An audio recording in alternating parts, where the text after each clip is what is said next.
Okay, good evening everyone. Okay, तो last class में हमने सोम स्ट्रेंथ ऑफ मटेरियल्स का कुछ पोर्शन देखा था। आज उसी को हम लोग कंटिन्यू करने वाले हैं। तो एक्चुअली अभी हम लोग फर्स्ट चैप्टर में हैं।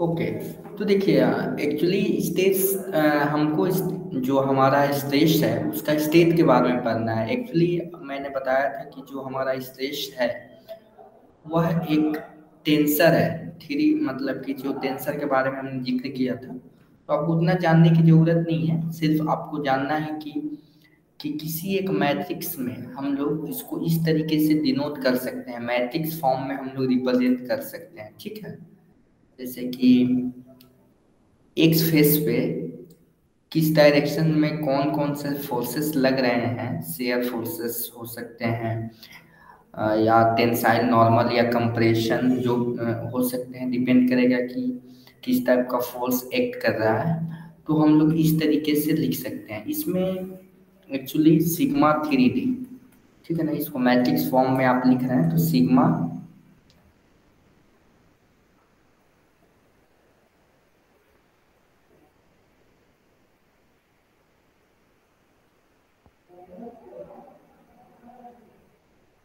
ओके, तो यहाँ पे हमने देखा कि सिग्मा एक्स एक्स, तो ये सपोज मान लीजिए कि ये हमारा एक्स फेस है। ठीक है, this is your x face, x face. तो इस पे आपका टेंसाइल फोर्स भी लग सकता है। सिग्मा एक्स एक्स लिख रहे हैं, ठीक है ना, यहाँ पे एक्स एक्स लिखे या सिग्मा एक्स लिखे।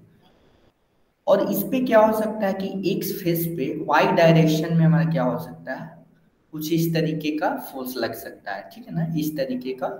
ये हमारा एक्स फेस है, इसके parallel parallel to the x face, that we call the shear force. ठीक है ना, शेयर फोर्स आप जानते हैं। अगर वो जेड एक्स फेस पे जेड के डायरेक्शन में हो तो उसको बोलते हैं कि share forces in Z direction. Basically हम लोगों को क्या करना है, बाई ये क्या है, ट्राइएक्सियल फोर्सेस का डायग्राम है, मतलब मैट्रिक्स है। लेकिन हम लोग जो हमारा सिलेबस में है बाईएक्सियल तक ही मतलब बाईएक्सियल स्ट्रेसेस ही पढ़ना है। ठीक है, क्योंकि जो ट्राइएक्सियल है बहुत कॉम्प्लेक्स हो जाता है, तो आज उसको हायर एजुकेशन में पढ़ना होगा। Biaxial stress, state of stress problem और 2D प्रॉब्लम्स, तो इसके बारे में हम लोग देखने वाले हैं। Plane stresses problem are those problem in which stresses develop at any mutually perpendicular plane passing through a point are assumed to be zero. Okay, इसको देखिए कैसे करेंगे। सपोज कि सिग्मा जेड और ताऊ जेड एक्स, ताऊ एक्स जेड क्या होगा, जीरो हो गया। ठीक है ना, किसी एक फेस पे जस्ट सपोज कुछ इस तरीके का, सपोज हमारा 3D फिगर लेते हैं। ठीक है, 3D फिगर मैं ले रहा हूँ और इस 3D फिगर में इधर सिग्मा एक्स होगा। ठीक है, सिग्मा एक्स, इधर क्या होगा, सिग्मा वाई होगा। ठीक है, और एक सिग्मा जेड, तो सिग्मा जेड को मैंने जीरो मान लिया। ठीक है ना, एक जो हमारा फोर्सेस है वो क्या हो जाएगा, जीरो हो जाएगा। टेंसाइल भी, शेयर भी। ठीक है, टेंसाइल और शेयर दोनों जीरो हो जाएंगे। ठीक है, तो इस तरीके से इसको लिख सकते हैं, सिग्मा एक्स और ताऊ एक्स वाई।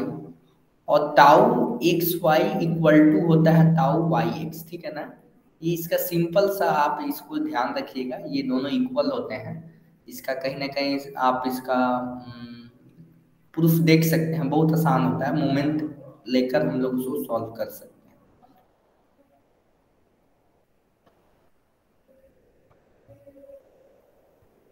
अब देखिए,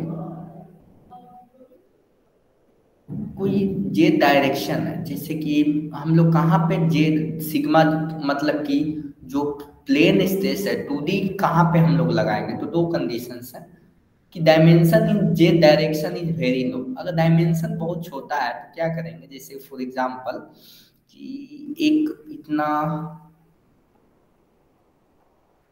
ठीक है ना, एक सपोज इस तरीके का मटेरियल है। ओके, इस तरीके का मटेरियल इधर से फोर्स लगा दीजिए। ठीक है ना, और एक क्या कीजिए, कुछ इस तरीके का फोर्स लगा दीजिए। अगर थिकनेस बहुत कम है तो उसमें फोर्स लगाने का कोई मतलब कि लॉजिक नहीं है। मतलब कि L3 सपोज आपका थिकनेस है, तो जो दो डायमेंशन है, जैसे कि Lx है 50 मीटर, सपोज मैं एक एग्जांपल ले रहा हूँ, Ly है 25 मीटर। अगर सपोज Lz जो है, अगर 0.25 मीटर है तो इसको नेग्लेक्ट किया जा सकता है, ठीक है ना। इसके कंपैरिजन में इसका डायमेंशन बहुत छोटा है, ठीक है। अब देखिए condition for the plane space problem, ठीक है।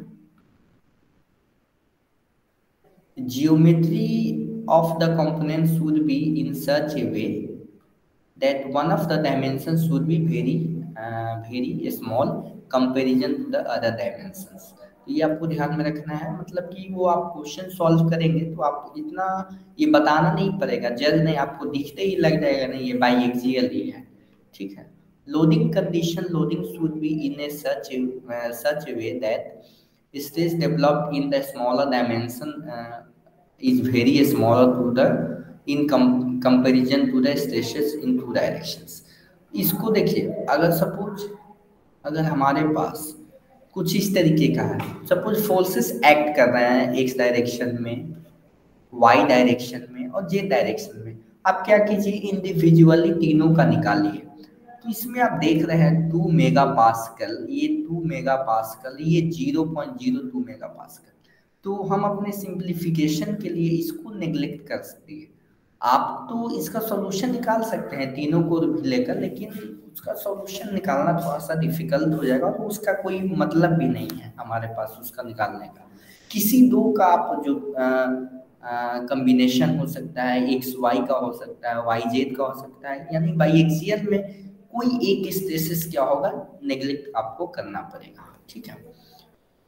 उसी तरीके से आपको जैसे अभी हमने देखा स्ट्रेन स्ट्रेस टेंसर, उसी तरीके से अब हम लोग स्ट्रेन टेंसर देख रहे हैं। इसमें क्या होगा, दो तरीके से स्ट्रेन आएगा। पहला तो क्या होगा कि इसको आप खींच रहे हैं, पुल कर रहे हैं इसको, इसका शेप क्या होगा, कुछ डिफॉर्म होके ऐसा हो गया, ठीक है, कुछ डिफॉर्म होके ऐसा हो गया।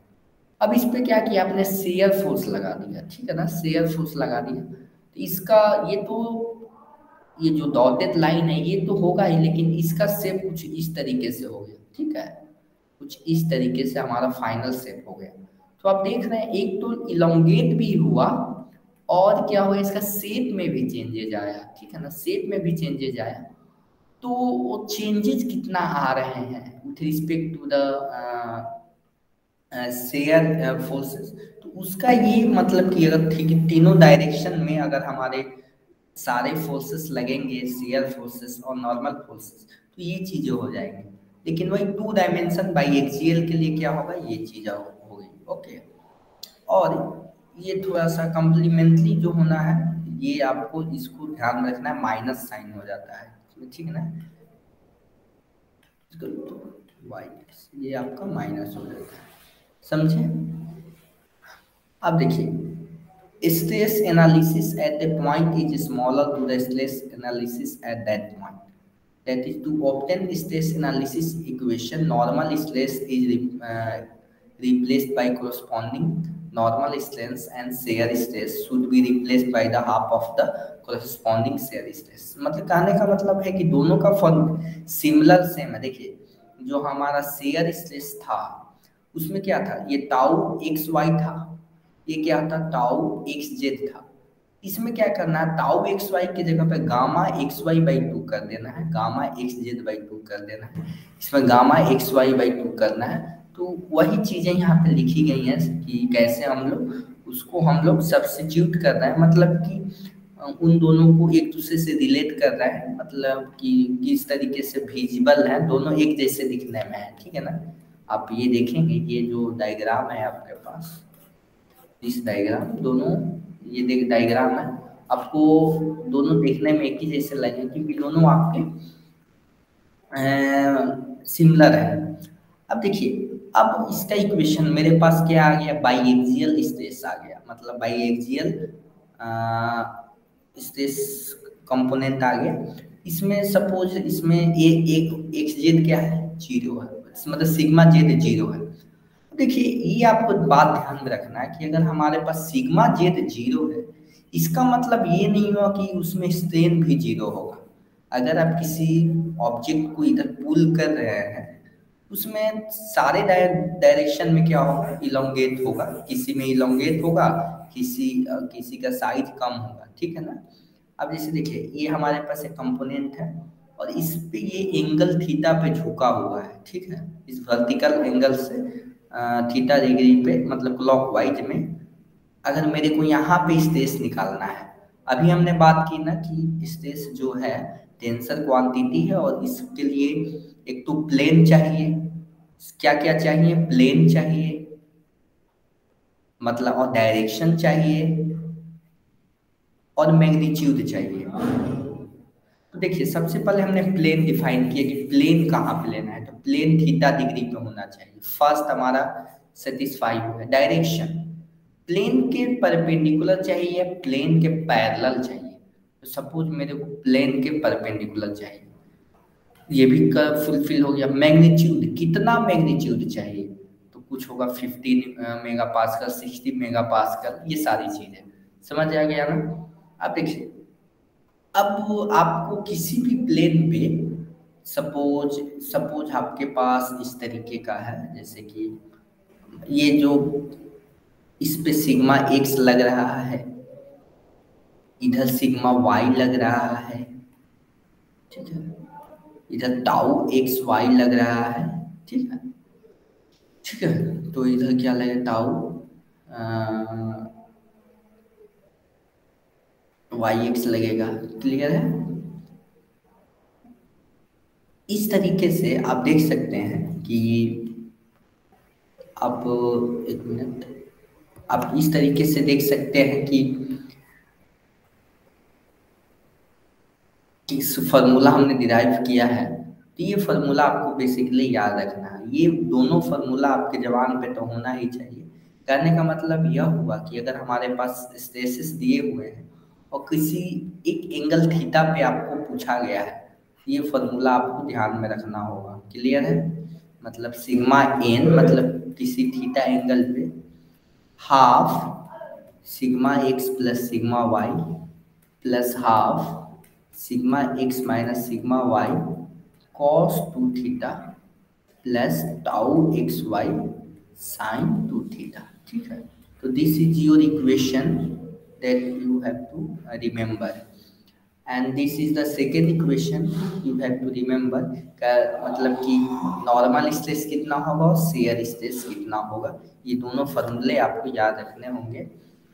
इसके बाद जो हमारा अगर मैं बाई एक्सियल की तो बात कर ली, अगर सिंपली वन हो, मतलब कि सिंपली मेरे को सिंगल फोर्स हो सिग्मा सिग्मा और इधर वाई डायरेक्शन में सिग्मा वाई बराबर जीरो हो, तो y बराबर जीरो कर दीजिए, ठीक है, y बराबर जीरो कर दीजिए, तो आप देखेंगे कि ये फॉर्मूला आपका आ जाएगा, ठीक है ना। किसी प्लेन थीटा पे कुछ इस तरीके का कंडीशन बनेगा, जैसे कि सिग्मा एक्स इधर से लग रहा है, इस फार्मूला का कहाँ पे यूज करेंगे वो मैं बता रहा हूँ। और सपोज यहाँ से कोई एक प्लेन है, ठीक है, ये जो थीटा डिग्री पे है, इस पे नॉर्मल स्ट्रेस कितना होगा, शेयर स्ट्रेस कितना होगा, ये आप यहाँ से निकाल सकते हैं, ठीक है।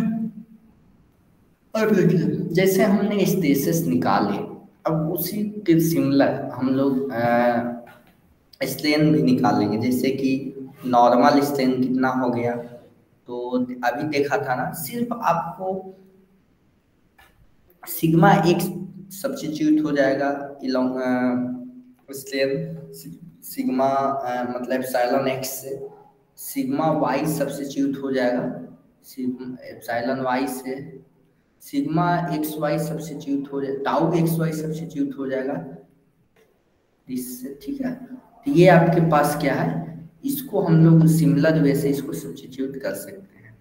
अब देखिए यहाँ पे आपको बताना है कि which of the flowing stresses represent by axial, ठीक है। कौन से जो है by axial stress of strain आपको बता रहे हैं, क्लियर है। तो देखिए इसमें, देखिए इसमें ये प्लेन पे क्या है, फोर्सेस लग रहे हैं, ठीक है, इस पे फोर्सेस लग रहे हैं, तो ये तो होगा। इस पे क्या है, सिग्मा वाई जीरो है, लेकिन शेयर स्ट्रेस एग्जिस्ट कर रहा है, ठीक है, शेयर स्ट्रेस एग्जिस्ट कर रहा है। तो ये आपका मतलब कि ये ऑप्शन होगा। और एक और बात यहाँ पर है कि जैसे कि आपने ये 50 मेगा पास्कल लगाया, तो जो इसका कम्प्लीमेंट्री है, जैसे कि रेसिस्टेंस, जो रेसिस्टेंस होगा जब होगा वो 50 मेगा पास्कल का ही है, क्लियर है ना, 50 मेगा पास्कल का ही है। तो ये आपका ऑप्शन ही होगा, ठीक है। इसके बाद नेक्स्ट हम लोग जा रहे हैं यहाँ पे एक minute, to define state of stress the body must in the equilibrium, ठीक है ना। तो इक्विलिब्रियम का कंडीशन फॉलो होना चाहिए, ये तो आप यहाँ सिंपली स्टैटिक मैकेनिक्स से आप कर सकते हैं। अब देखिए इसमें कुछ आपको यहाँ से सॉल्यूशन निकालना है। जैसे कि क्वेश्चन है आपके पास, ये क्वेश्चन है आपके पास 100 मेगा पास्कल दिया हुआ है, ठीक है, ये सिग्मा एक्स है, सिग्मा एक्स है 100 मेगा पास्कल। सिग्मा वाई क्या है, कुछ नहीं दिया है तो जीरो ले लेंगे, ठीक है। टाउ एक्स वाई क्या है, -50, माइनस क्यों 50 ले रहे हैं, सपोज इस फेस पे क्या है, दिस फेस पे मैंने क्या किया, एंटी क्लॉकवाइज, ठीक है ना, इस फेस से एंटी क्लॉकवाइज हमने निगेटिव मान लिया, ठीक है, निगेटिव मान लिया, और क्लॉकवाइज को पॉजिटिव मान लिया, ठीक है। तो देखिए ये जो एंगल है थीटा, ये एंगल जो है थीटा, एंगल जो है थीटा हमारा, एंगल जो है हमारा थीटा, इसको हमने एंटी क्लॉकवाइज क्या किया, निगेटिव माना, और क्लॉकवाइज पॉजिटिव माना। यहाँ पे देखिए, यहाँ पे 60 क्या हुआ, पॉजिटिव हो गया, और ये जो शेयर का रोटेशन है इसको मैंने क्या किया, निगेटिव ले लिया। आप पॉजिटिव भी ले सकते हैं, सिर्फ आपका आंसर निगेटिव पॉजिटिव से आप समझ पाएंगे, ठीक है ना। अब देखिए सिग्मा एन का फॉर्मूला आप लिखिए, और यहाँ पे हाफ मतलब कि सिग्मा एक्स सिग्मा वाई का वैल्यू सब्स्टिट्यूट कीजिए, और cos two theta sine two theta, यहाँ पे -18.3 मेगा पास्कल, ये आपका सिग्मा एन आ जाएगा, ठीक है, सिग्मा एन आपका आ जाएगा। टाउ एस क्या है कि ये half sigma x minus sigma y sine theta tau x y cos theta, ठीक है। तो ये आपका यहाँ से क्या हो जाएगा, इस प्लेन पे कितना नॉर्मल और शेयर लग रहा है आप यहाँ से निकाल सकते हैं, ठीक है, यहाँ से आप निकाल लेंगे। इसके बाद सेकेंड है कुछ इसी तरीके से कि सिग्मा एक्स भी जीरो है, और सिग्मा एक्स भी जीरो है, और टाउ एक्स भी जीरो। अब देखिए इसमें एंगल कैसे डिफाइन करेगा, हमने वर्टिकल से एंटी क्लॉकवाइज में क्या लिया था, थीटा लिया था, ठीक है। तो इसको थोड़ा सा, ये वर्टिकल प्लेन है, ठीक है, ये हमारा वर्टिकल प्लेन है, इसका पैरेलल है, तो ये क्या हो जाएगा, 30 दिया हुआ है, तो ये 90 + 30 120 हो जाएगा, इसीलिए थीटा का वैल्यू यहाँ पे 120 लिखा हुआ है। देखिए जो हमारा एजम्पशन था इस केस में हमारा एजम्पशन क्या था, हमने क्या माना था, देखिए यहाँ पर देखेंगे तो आपको जो आपने माने हैं उस पर आपको देखिए थीटा कैसे आपने माना है। तो वर्टिकल प्लेन से कैसे भी हो आपको एंगल सही से डालना होगा। जैसे कि इस केस में, फर्स्ट केस में आप देख पा रहे हैं, यहाँ पर इस केस में देखिए, इस केस में हमको कहाँ से एंगल चाहिए, वर्टिकल से, तो ये हमारा क्या है, वर्टिकल है, ठीक है, वर्टिकल से, तो वर्टिकल से एंटी क्लॉकवाइज डायरेक्शन में कितना पे है, 90 और +30 120, ठीक है ना, क्लियर है। तो ये चीजें आपको ध्यान में रखनी होगी, और थोड़ा सा आपको, अब जैसे इस केस का है, तो जैसे ये हमारा प्लेन है, ठीक है, और ये कुछ इस तरीके का एंगल है, तो इससे क्या होगा, दिस इज 150, ठीक है ना, 180 में से 30 सब्ट्रैक्ट करेंगे तो ये हमारा थीटा हो जाएगा। तो 150 this is your angle theta, और सिग्मा एक्स सिग्मा वाई और टाउ एक्स वाई। देखिए इसमें पॉजिटिव ले लिया है, मतलब कि इधर देख रहे हैं ना क्लॉकवाइज डायरेक्शन में, क्लॉकवाइज में क्या लिया है पॉजिटिव। तो आप ऐसा नहीं कर रहे हैं कि आप पॉजिटिव नेगेटिव लो, आप जो माने एक बार मान लीजिए और उस क्वेश्चन में उसी को ही फॉलो कीजिए। जैसे कि क्लॉकवाइज को हमने पॉजिटिव ले लिया, एंटी क्लॉकवाइज को नेगेटिव ले लिया। तो इस क्वेश्चन के लिए जो भी मतलब कि इसके बाद आपको दिमाग नहीं लगाना है, इसके बाद क्लॉकवाइज को पॉजिटिव रहने दीजिए और एंटी क्लॉकवाइज को नेगेटिव कर दीजिए, ठीक है।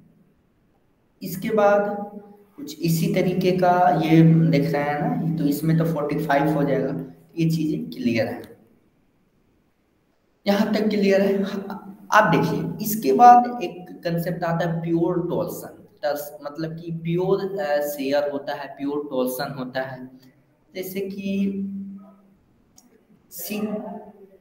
सिग्मा टी मैक्स में जैसे कि आपने शेयर फोर्सेस लगाए, ठीक है ना। जैसे आपके पास एक शाफ्ट है, ठीक है, ये शाफ्ट है और इस पे आपने पी फोर्सेस लगा दिए, पी फोर्सेस, तो ये घुमाने की कोशिश करेगा इसको, और घुमाने की वजह से इस पे शेयर फोर्स आएगा, ठीक है।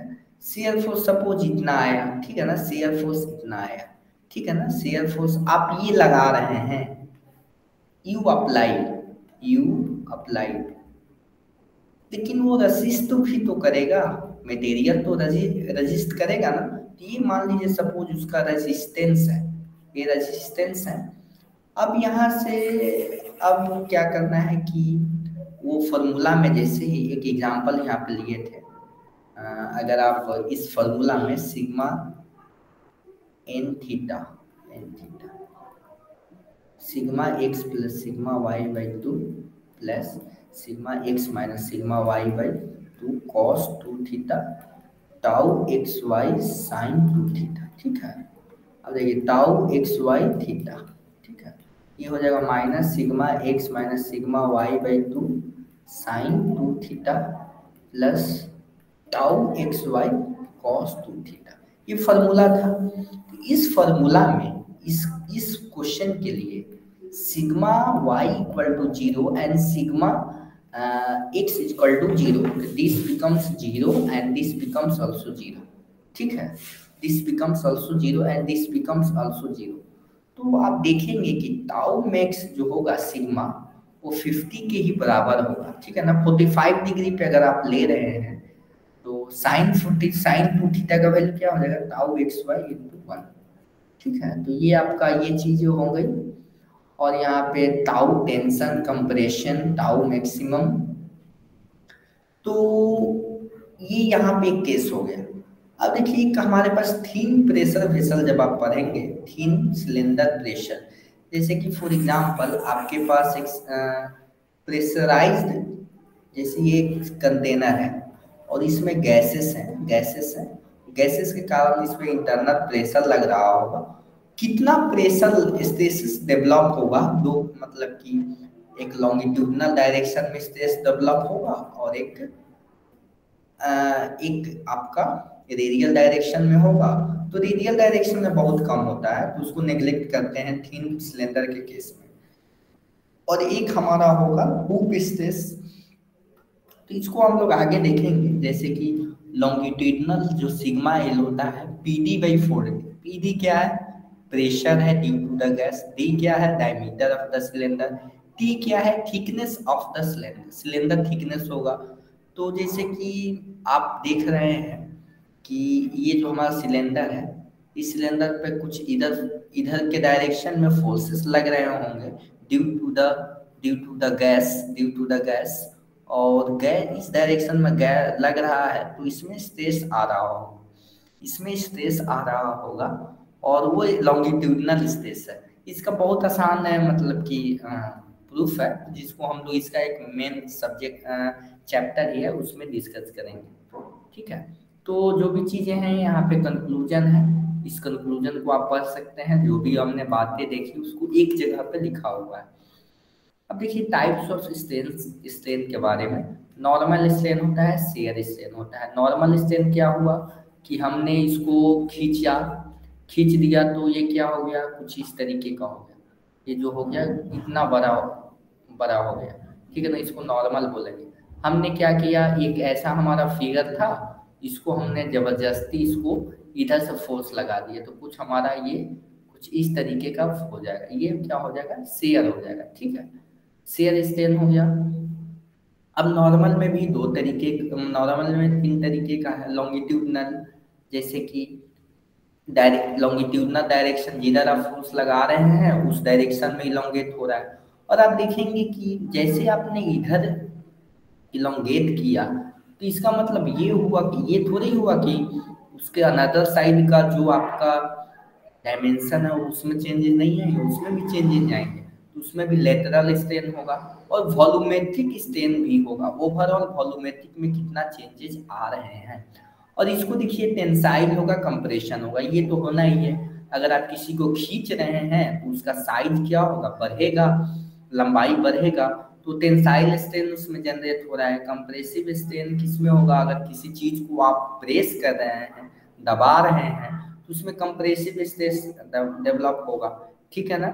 अब देखिए लेटरल स्ट्रेस में मतलब कि अगर सपोज अगर आपके पास एक बॉडी है, इधर इधर के डायरेक्शन में खींच रहे हैं, तो ये इधर का जो मटेरियल है ये तो इलोंगेट होगा ही, इधर का जो मटेरियल है, इधर का जो मटेरियल है वो कंप्रेस होगा, क्योंकि आपने अगर आप किसी एक इलास्टिक मटेरियल को देखिएगा खींच कर, तो उसका लंबाई बढ़ता है और थिकनेस जो है, चौड़ाई जो है डिक्रीज होता है। तो वही चीजें यहाँ पे की गई हैं। अब नॉर्मल स्ट्रेन को कैसे टेक्निकली डिफाइन किया गया है वो हम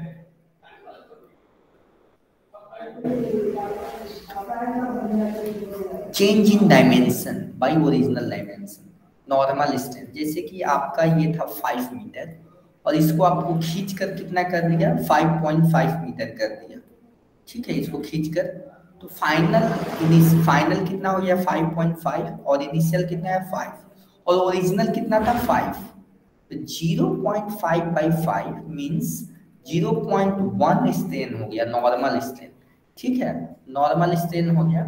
तो इस तरीके से कितने स्ट्रेन्स आएंगे, 3 लॉन्गिट्यूडनल स्ट्रेन्स आएंगे और 6 लेटरल, मतलब ट्राई एक्सियल के केस में 3 लॉन्गिट्यूडनल आएंगे और 6 लेटरल आएंगे, ठीक है ना। जैसे कि ये चीज ट्राई एक्सियल में आप देखेंगे तो जैसे आपके पास ये एक इस तरीके का है, तो तीनों डायरेक्शन में तो होगा ही, तीनों डायरेक्शन में होगा ही। इसके कारण क्या होगा, इसके कारण, इसके इफेक्ट के कारण कुछ इस डायरेक्शन में भी आपका फोर्सेस आएंगे, एक एक्स डायरेक्शन, एक्स के कारण वाई जेड में स्ट्रेंस आएंगे, वाई के कारण एक्स जेड में स्ट्रेंस आएंगे, जेड के कारण एक्स वाई में स्ट्रेन आएंगे। तो ये बेसिकली एक दूसरे से रिलेटेड है। तो कितने हो गए, 6 लेटरल स्ट्रेन्स हो गए, एक के कारण 2 हमारा लेटरल स्ट्रेन आ रहा है। अगर एक्स को हमने खींचा तो वाई में भी आएगा, जेड में भी आएगा, ये आपको ध्यान रखनी है। इसके बाद अंदर triaxial loading total normal strains in any one perpendicular is equal to the algebraic sum of longitudinal and. देखिए आपने क्या किया, देखिए आइए बहुत इंटरेस्टिंग है, आपने ये सिग्मा एक्स से खींचा और ये सिग्मा वाई से खींच रहा है, तो सिग्मा एक्स के कारण आया 5, मान लीजिए स्ट्रेन आया, मतलब कि स्ट्रेन कितना है 5, और सिग्मा वाई के कारण लेटरल स्ट्रेन आएगा, आएगा ना, इधर आप खींचिएगा तो इसका डायमेंशन छोटा होने की कोशिश करेगा, तो फाइनली कितना हमारा, स्ट्रेस मतलब कि स्ट्रेन हो रहा है, रिजल्टेंट जिसको बोलते हैं, इन दोनों के समेशन के बराबर होगा। समेशन का मतलब कि एक पॉजिटिव हो रहा है, एक निगेटिव होगा, ठीक है। तो इस तरीके से आपको फाइनली निकालना पड़ेगा। और देखिए ई लॉन्गिट्यूडनल ये चीजें हैं, ये दी गई हैं, लेटरल के बारे में ये फॉर्मूला दी गया है, इसको आप लोग जानते होंगे, इसमें कोई उतनी बड़ी चीज नहीं। अब देखिए एक छोटा सा वॉल्यूमेट्रिक स्ट्रेन क्या होता है, delta V by V naught, मतलब कि इसको आप देखेंगे तो ई एक्स बराबर E y plus E z, मतलब कि जो नॉर्मल स्ट्रेन होते हैं उन तीनों का समेशन करेंगे तो आपका वॉल्यूमेट्रिक स्ट्रेन आ जाएगा। क्लियर है?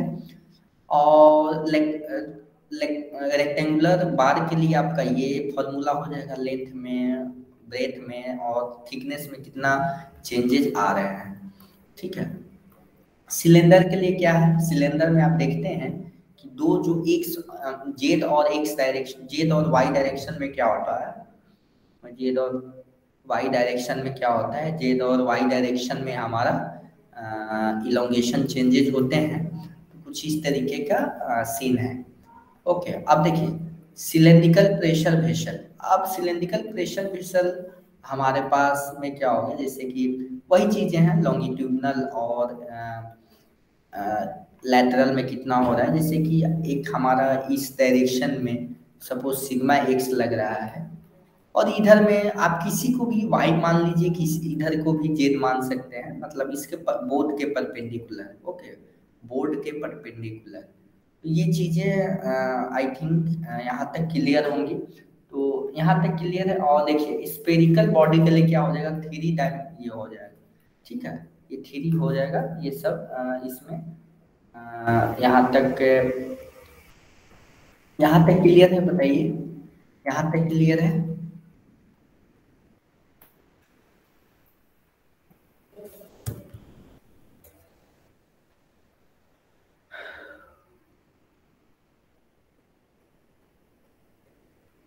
ओके, देखिए इस नोट्स को थोड़ा आपको पढ़ना ही पड़ेगा, और जब तक आप इसको नहीं पढ़ेंगे तब तक आई थिंक ये माइंड से उतर जाएगा। ठीक है ना? नोट्स को या कोई भी आपके पास नोट्स हैं उसको आपको पढ़ना पड़ेगा। अब देखिए जैसे आप जानते हैं कि मॉडुलस ऑफ इलास्टिसिटी और share modulus of elasticity, mu क्या है, पॉइसन रेशियो है। जैसे कि अभी देखा ना म्यू, यहाँ पे देख सकते हैं आप कि लॉन्गिट्यूडनल और लेटरल में क्या डिफरेंसेस हैं, लॉन्गिट्यूडनल एंड लेटरल में जो ये देखिए, ये जैसे एक्चुअली ये तो पॉइसन रेशियो के मैं बारे में थोड़ा सा बता दूं आपको।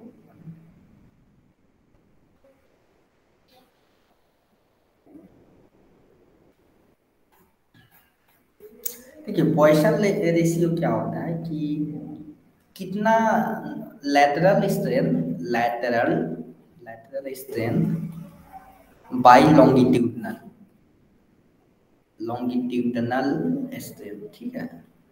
अब देखिए इसमें क्या है, ई जो है मॉडुलस ऑफ इलास्टिसिटी है, यंग मॉडुलस ऑफ इलास्टिसिटी। जैसे कि आपने क्या किया कि जो सिग्मा जो है ई इंटू प्रोपोर्शनलिटी लिमिट्स पढ़े हैं ना आप, कि जैसे कुछ कर्व हमारा इस तरीके से ये ई है और ये सिग्मा है, पहले इस तरीके से फॉलो होता है, फिर इस तरीके से कुछ ग्राफ हमारा जाता है, इसका जो स्लोप होता है वही ई होता है, जिसको यंग मॉडुलस ऑफ इलास्टिसिटी बोलते हैं। उसी तरह जी क्या है, शेयर मॉडुलस ऑफ इलास्टिसिटी है।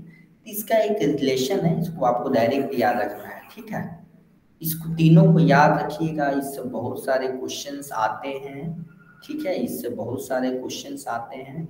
ई बराबर 2g,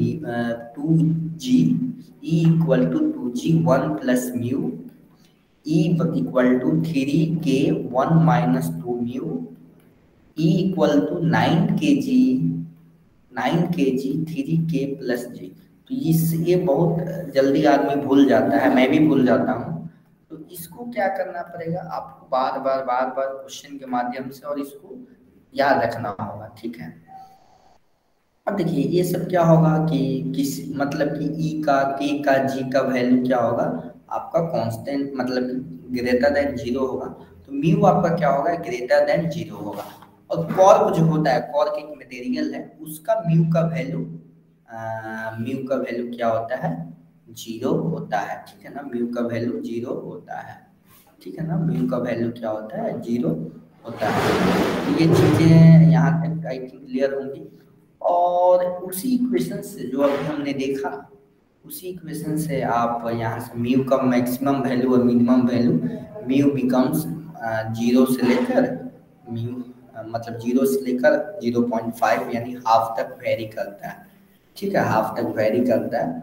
और ये कुछ थ्योरेटिकल पॉइंट्स हैं जो कि गेट में नहीं पूछता है, इसको आप चाहे तो याद रख सकते हैं, ठीक है। मतलब ईएससी और पीएसयू का अपना जो अपना एग्जाम होता है उसमें बेसिकली इसको पूछा जाता है, ठीक है। तो इसमें देखिए कुछ यहाँ पे कैलकुलेशन किया गया है कि म्यू इक्वल टू 0 मैं रखूँ तो जी बराबर वही इक्वेशन है, ई बराबर 2g 1 plus two 1 plus mu, तो यहाँ से जी बराबर क्या हो जाएगा ई बाई 1 प्लस 2 म्यू, ठीक है। यहाँ पे जी का वैल्यू के का वैल्यू यहाँ पे एक्चुअली में देख रहा है कि किस तरीके से जी वेरी हो रहा है और मी और के वेरी हो रहा है। तो देखिए जी का जो वैल्यू है ई बाई 2 से ई बाई 3 के बीच में है, यहाँ से आप देख रहे हैं जी का वैल्यू क्या है, जी का वैल्यू इसका मतलब ये हो गया कि लेस देन क्या होना चाहिए 2/3 होना चाहिए, ओके। जी का वैल्यू क्या होना चाहिए, लेस देन 2/3 होना चाहिए, ओके। इसके बाद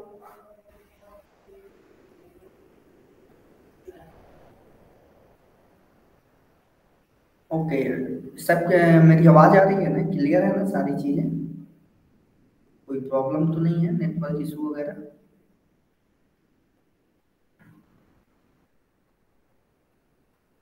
ओके ओके ओके।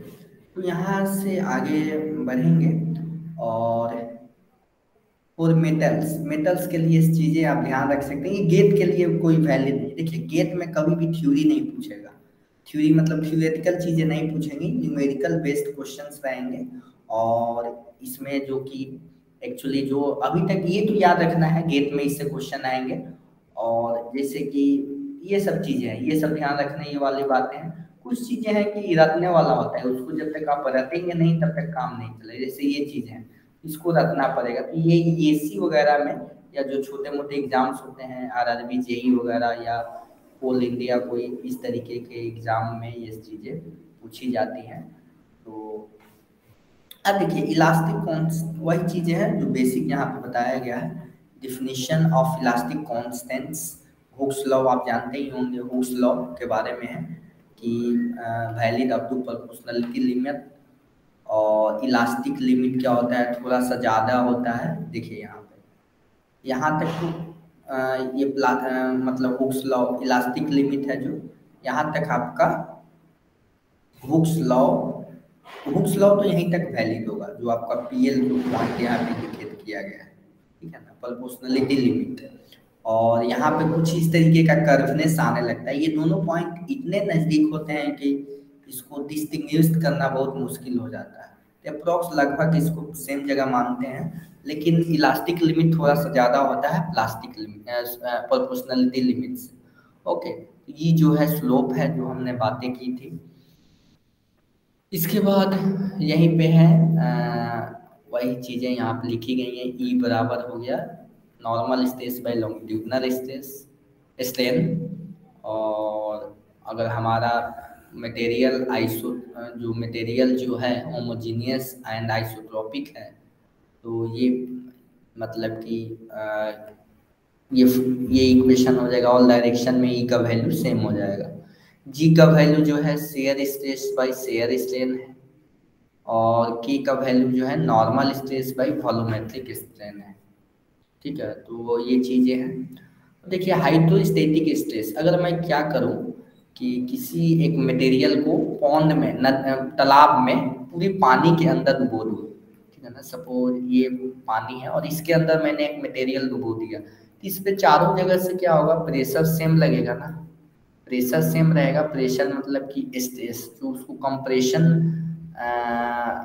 होगा वो क्या होगा, नॉर्मल होगा, क्योंकि किसी भी सरफेस के नॉर्मल ही प्रेशर लगता है, इसमें सिग्मा हो जाएगा। और शेयर कोई नहीं है, स्टैटिक स्टैटिक अगर आपका वाटर रेस्ट में है तो उसमें कोई शेयर फोर्स नहीं होता है, ठीक है, शेयर फोर्स नहीं होता है। और देखिए वही यहाँ पे म्यू का वैल्यू यहाँ पे एक्चुअली में डिफाइन किया गया है, जो चीज़ें हमने देखी है। और एक्सप्रेशन ऑफ वॉल्यूमेट्रिक स्ट्रेन के बारे में यहाँ पे जो हमने डायरेक्ट वहाँ फार्मूला लिखा था यहाँ पे एक्सप्लेन किया गया है। अब मेन आता है यहाँ पर, ठीक है, ये थोड़ा सा ध्यान देने वाली बातें हैं। सपोज आपने पी के वजह से पी फोर्स लगाया, इसमें क्या हुआ कि इतना इलोंगेट हो गया, ई एक्स क्या हो गया, सिग्मा एक्स बाई इतना इलोंगेट हो गया, आपने इलोंगेट कर दिया पी एक्स की वजह से। लेकिन जो वाई है हमारा और जेड जो है, उसके कारण भी तो कुछ इलोंगेशन हो रहा होगा या कंप्रेशन हो रहा होगा। जैसे आपने किसी ऑब्जेक्ट को खींचा खींचा तो चलिए ये 5 mm खींच गया, लेकिन अगर इसके जो वाई डायरेक्शन में जो फोर्स है, वाई डायरेक्शन में फोर्स है, ये भी तो खींच रहा है, तो खींचने की वजह से इसका डायमेंशन कम हो जाएगा। सपोज 5 mm था, -2 mm हो जाएगा। फिर जेड डायरेक्शन वाला भी क्या होगा, फिर जेड डायरेक्शन वाला 1 mm हो गया, ठीक है। तो फाइनली आपको 2 mm ही मिल रहा है। तो देखिए एक्स के डायरेक्शन के कारण इतना आया, वाई के डायरेक्शन के कारण ये, म्यू जो है डिपेंड करता है मटेरियल पे, किस टाइप का मटेरियल बिहेव कर रहा है, कितना इलोंगेट हो रहा है, ठीक है ना। और फाइनली इन तीनों को ऐड कर दीजिए। फाइनली ये देखने में आपको इक्वेशन बहुत लेंथी लग रहा है कि क्या क्या लिख दिया है, इसी को ऐड कर दिया है, सबको ऐड कीजिएगा यही आ जाएगा, ठीक है। ऐड करेंगे यही आ जाएगा, करके आप देख लेंगे उसी तरीके से वाई डायरेक्शन में कितना हो रहा है ये आ जाएगा, जेड डायरेक्शन में ये आ जाएगा। और अभी थोड़ी देर पहले देखा था डेल्टा वी बाई वी क्या है, इन तीनों को जब ऐड करेंगे ना, इन तीनों को ऐड करेंगे तो ये आ जाएगा। समझ आया? तो ज़्यादा इसमें समझ, आप सोच रहे होंगे ये क्या क्या फॉर्मूला है, फॉर्मूला कुछ नहीं है। आपको फॉर्मूला ये सिंपली सा सिग्मा बाई ई याद रखना है, और म्यू का मतलब लैटरल स्ट्रेन और लॉन्गिट्यूडनल स्ट्रेन का जो रिलेशन है वो ध्यान में रखना है, ठीक है। तो ये आपका वॉल्यूमेट्रिक चीजें हो गई। इसके बाद ये कुछ क्वेश्चंस जो है आगे करेंगे। अब देखिए कुछ, अब थोड़ी सी ध्यान रखना है ये चीजें हैं। अब हम लोग सिंपली आ रहे हैं बार्स पे, जैसे कि आपके पास ये पी फोर्स लग रहा है, पी जो है फोर्स है, पी को जो है फोर्स है, और पी तो इसमें स्ट्रेस कितना होगा, स्ट्रेस कितना डिफाइन हो रहा होगा, स्ट्रेस होगा पी बाई ए, कितना आ गया, सिग्मा आ गया, हुआ कि नहीं हुआ। और सिग्मा का वैल्यू होता है, अभी हमने देखा सिग्मा का वैल्यू होता है ई इंटू स्ट्रेन। तो यहां से पी सिग्मा का वैल्यू ये होता है, क्लियर है। तो सिग्मा की जगह पे मैं क्या कर रहा हूँ, P by A E into strain लिख देता हूँ। P by A E strain को क्या लिख सकते हैं, डेल्टा एल बाई एल, ठीक है। और आप यहाँ से डेल्टा एल का वैल्यू निकाल सकते हैं, P L by A E, P L by A. इसका मतलब क्या हुआ, जैसे आप बोलेंगे सर यहाँ पे सपोज आपका पास एक बार है, इससे पी फोर्स से खींचा जा रहा है, इस पी फोर्स के कारण कितना इलोंगेट हो गया, डेल्टा एल कितना हो गया, मैंने पी फोर्स खींचने के कारण उसमें कितना, मतलब कि डेल्टा, मतलब कि उसमें इलोंगेट हुआ, वही डेल्टा एल यहाँ पे मतलब कि यहाँ से निकाल सकते हैं। अब देखिए मैं क्या कर रहा हूँ कि बहुत सारे यहाँ पे मतलब कि सीरीज में यहाँ पे साफ लगा दे रहा हूँ। तो साफ्ट में जब आप कुछ इस तरीके का साफ्ट है, ठीक है, इसमें पी फोर्स लगाएंगे तो पी जो होगा इस पे भी लग रहा होगा, इस पे भी लग रहा होगा, इस पे भी लग रहा होगा। तो पी फोर्स के कारण बार 1 में कितना डिफ्लेक्शन हुआ, 2 में कितना होगा, 3 में कितना होगा, सारे को ऐड कर देंगे, ठीक है। और एक्सियल फोर्स तो कांस्टेंट ही रहेगा ना। जैसे कि आपके पास कुछ इस तरीके का समझिए, ये एक शाफ्ट है, अनदर शाफ्ट है, ये तीनों एक दूसरे से जुड़े हुए हैं, और इधर से पी फोर्स लग रहा है, पी फोर्स, तो इसमें भी तो पी फोर्स लग रहा होगा। लेकिन बात ये है कि हाँ इसमें स्ट्रेस ज्यादा होगा क्योंकि एरिया कम है, तो स्ट्रेस तो निकाल ही लेंगे, लेकिन मेन फोकस क्या करना है कि पी आपका सेम रहेगा और जो इलोंगेशन है ऐड होते जाएंगे। लेकिन बार्स इन पैरेलल, पैरेलल में क्या है, जैसे कि 2 शाफ्ट है, this is your first shaft, this is your second shaft, यहाँ से पी फोर्स लगा रहे हैं, सपोज यहाँ से पी लगा है, तो ये पी जो है P1 P2 में डिस्ट्रीब्यूट हो जाएगा, ठीक है ना, P1 P2 में, क्योंकि ये पी जो है दो लोग शेयर कर रहे हैं, दो लोग या बहुत सारे बार्स हो गए, कुछ इस तरीके का हो जाएगा, ठीक है। और ये मैक्सिमम डिफ्लेक्शन इस तरीके से आप निकाल सकते हैं। अब चलते हैं नेक्स्ट, ये कुछ चीजें हो गई। अब कुछ क्वेश्चंस हैं, जैसे कि for example bars in the series, bars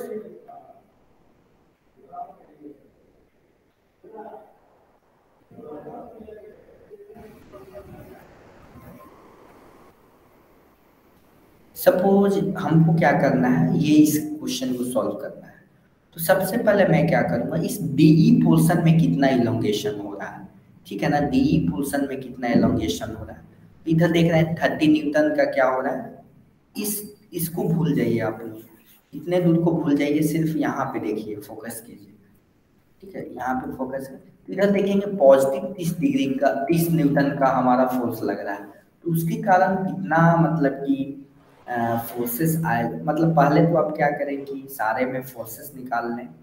इस सेक्शन में सीडी सेक्शन में 10 लग रहा है, देखिए इस बीसी सेक्शन में कितना लग रहा है, देखिए 90 है पॉजिटिव है, 40 निगेटिव है और 30 आपका पॉजिटिव है। इसको करेंगे तो 80 आएगा, ठीक है ना, 80 और ये -20। इस तरीके से आप इसको देख पा रहे हैं, और इसमें ये चीजें हो गई। और यहाँ से आप क्या कर सकते हैं कि सिग्मा मैक्स मतलब कि जितना फोर्स ज़्यादा होगा, जितना ज़्यादा फोर्स होगा उतना ही तो इसमें आपका स्ट्रेस होगा।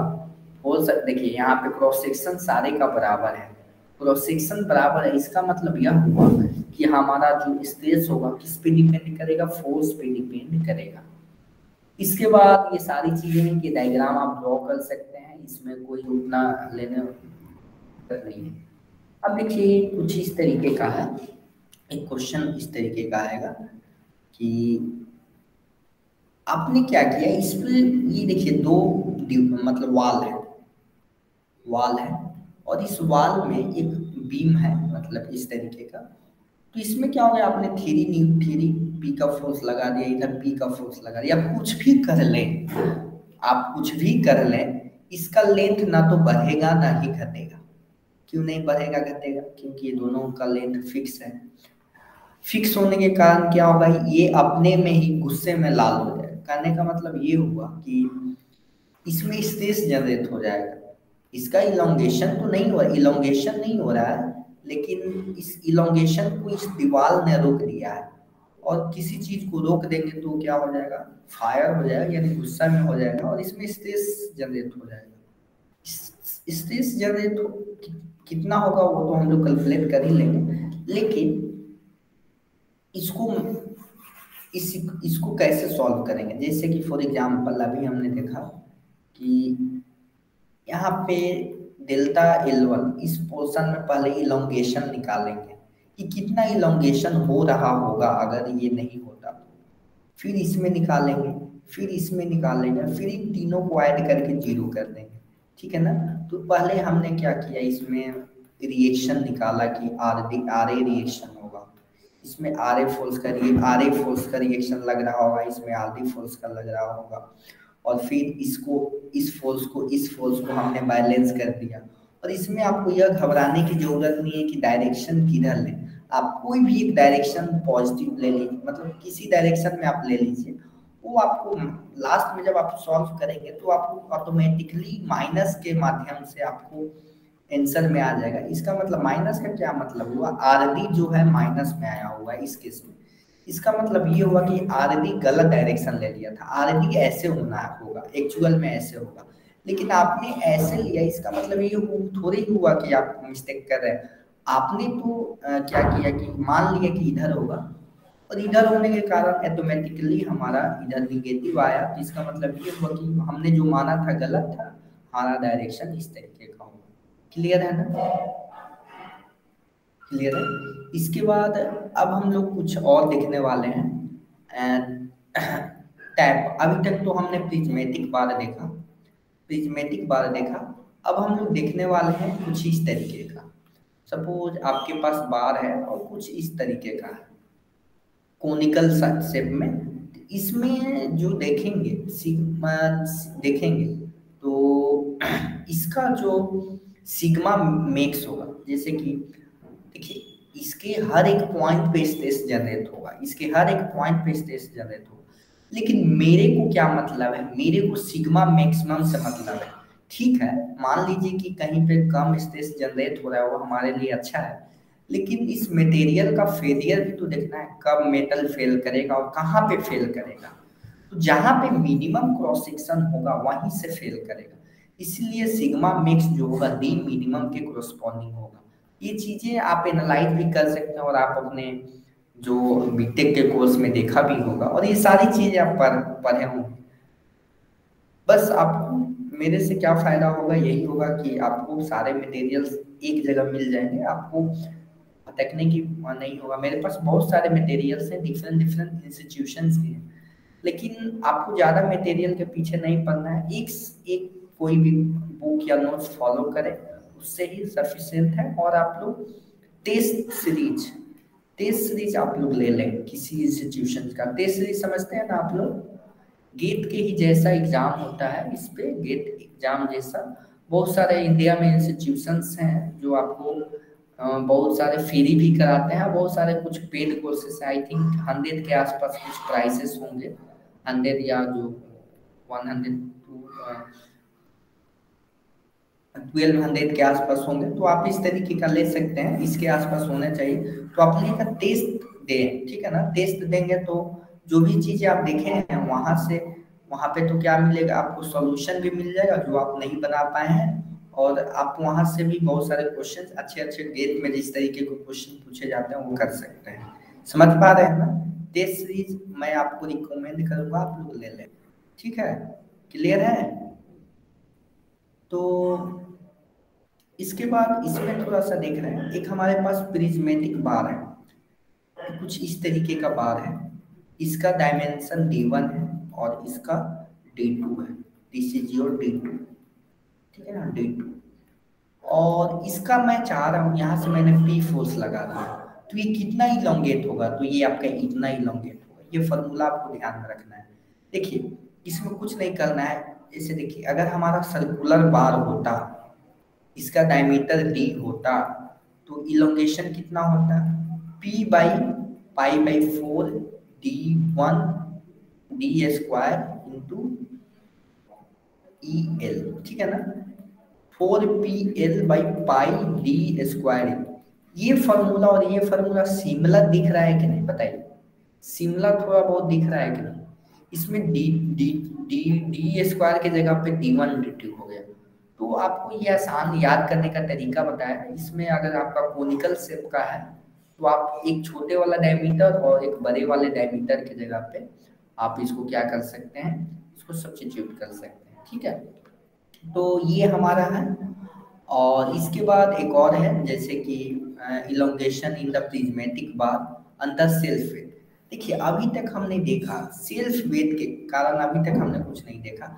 जैसे कि मान लीजिए अगर आपके पास ये एक बीम है, तो इसका सेल्फ वेट तो होगा, अगर आपने कंक्रीट का बीम बनाया है तो इसका तो अपना खुद का वेट तो होगा ही, खुद का वेट कितना होगा और खुद के कारण कितना डिफ्लेक्शन होगा, तो खुद के कारण इतना डिफ्लेक्शन होगा। गाम ये फॉर्मूला आप ध्यान में रखेंगे, गामा जो है कि वेट डेंसिटी है, ठीक है, वेट डेंसिटी है, तो ये आपका इतना होगा। और ये जो होता है कि हाफ होता है किसका, आप इस तरीके से W जो है गामा ए, सारी चीजें इस पे लिखी हुई हैं, ठीक है, सारी चीजें आपको यहाँ पे लिखी हुई हैं। और ठीक है, यहाँ तक क्लियर है? तो बताइए। तो आई थिंक हमारा फर्स्ट चैप्टर मतलब अप्रोक्स खत्म हो गया है, और कल के क्लास में हम लोग स्ट्रेन एनर्जी वगैरह देखेंगे और इलोंगेशन। एक्चुअली कल के क्लास मतलब नेक्स्ट क्लास से ही हम लोग आगे देख पाएंगे कुछ अच्छे अच्छे क्वेश्चन, ठीक है। तो ये बेसिक था, अभी तो बेसिक ही चल रहा है, इसके बाद हम लोग आगे हिस्ट्री लेने वाले हैं, ठीक है। तो यहाँ तक क्लियर है? तो बताइए, यहाँ तक क्लियर है? यहाँ तक क्लियर है? तो इस नोट्स को मैं शेयर कर रहा हूँ, मैं अभी ही कर देता हूँ। तो यहाँ तक नेक्स्ट आप लोग कल फ्री हैं आई थिंक, वैसे मतलब कल आप लोग फ्री हैं?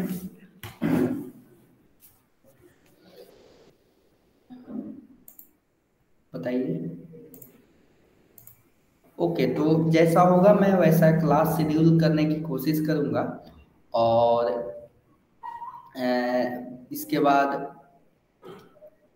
मतलब कि उसमें देखेंगे कि कल मैं आपको इन्फॉर्म करूंगा कि कल क्लास लेना है या नहीं लेना है। और इसलिए जो है मैं अभी नोट शेयर कर देता हूँ और आप इसको रिवीजन करते रहिएगा। और इसके बाद मैथ्स की क्लासेस आई थिंक हो सकेगा तो इस वीक में नहीं हो पाएगी, ठीक है। इस वीक में मैथ्स की क्लासेस नहीं हो पाएंगी, मैं कोशिश करूंगा लेने की, ठीक है। और तो चलिए मिलते हैं नेक्स्ट क्लास में सोम के साथ। तो तब तक के लिए बाय स्टूडेंट्स।